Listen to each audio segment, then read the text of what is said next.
You know those placeholder pages you see when you land on a mistyped URL? You know, the ones that are like random ads or this domain might be for sale. Yeah, it turns out that criminals have turned that whole ecosystem into a malware distribution network. We're talking about like drive-by infections, phishing kits, and redirect chains that will just make your browser cry. It turns out that up to 90% of these sites are serving up some kind of malware. Basically, this is how it works. Domain squatters will register thousands of expired or mistyped domains, and then they'll monetize them with ad networks. And then somewhere along the way, whether it's a compromise or just straight up greed, they then start serving up malicious content. And the kicker here is the ad networks, they don't really vet this stuff. So they got legitimate companies accidentally funding malware. Well, accidentally. Frankly, I think they're being somewhat intentionally ignorant and letting it fly as long as they're getting paid. So, yeah. Krebs on Security dropped a deep dive on this, and honestly, it's terrifying. And we're not just talking about sketchy corners of the internet anymore, folks. We're talking about, casual typos leading to full-on infections. So, basically, we need to have better domain management, tighter ad network policies, and maybe, just maybe not clicking on so many random things, folks. But let's be honest, that last one's never going to happen. Moving on to our next story. A rat was found on a ship. Doesn't sound like a big deal, right? Well, wrong type of rat, folks. I'm talking about remote access Trojans on the GNV Fantastic. It's a French ferry that carries over 2,000 passengers between France and North Africa.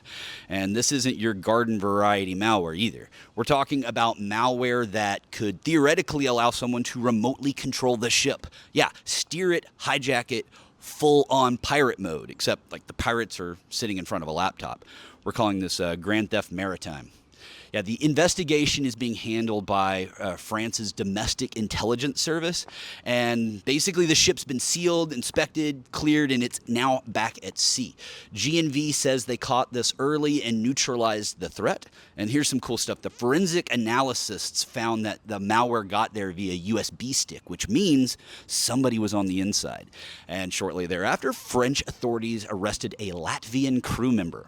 So they're basically treating this as a foreign intelligence interference, but they're not naming names, but it's got Russia's name practically echoing off the walls here. All right, our last story. We have a massive patch or perish moment from your friends at Cisco.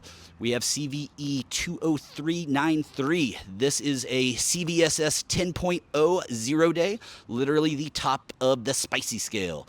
Good times, right? Before we bounce out for the holidays. So this 0 day lets a remote, unauthenticated attacker hit their spam quarantine web interface and basically execute arbitrary commands as root, as long as that feature is enabled and exposed to the internet, which kind of makes sense. It's an email tool. So, yeah. Anyway, Chinese state-sponsored group called UAT 9686 has been living in these boxes since November. And they're not just reading your mail there. They're actually using the root access to install backdoors and wipe logs like they were never there. CISA already shoved 20393 into their known exploited vulnerabilities catalog with a fix-by date of December 24th. Nice little Christmas present. Yeah, so anyway, if you're running AsyncOS and haven't patched yet, you might as well just CC all your emails to the Chinese Ministry of State. So that wraps up today's headlines. This is Andy Thompson, signing off.